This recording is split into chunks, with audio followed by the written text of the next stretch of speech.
Hello বন্ধুরা, তো আজকে আমি আপনাদেরকে দুধ পনির বানিয়ে দেখাবো।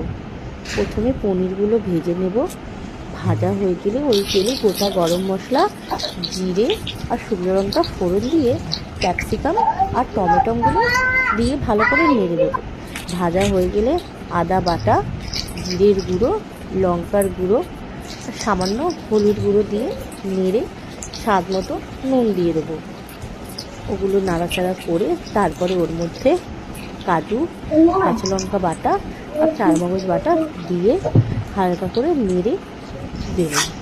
তারপর নাড়া হয়ে গেলে ওর মধ্যে 1 কাপ দুধ আর সামান্য পরিমাণে একটু জল দিয়ে দেবো। জল দিয়ে নাড়াচাড়া করে গ্রেভিটা যে ফুটে উঠবে তার মধ্যে পনিরগুলো দিয়ে দেবো।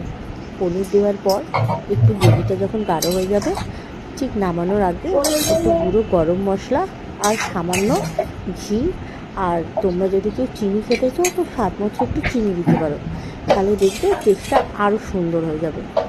তো আমার এই রেসিপিটা তোমাদের যদি ভালো লেগে থাকে অবশ্যই আমাকে জানিও।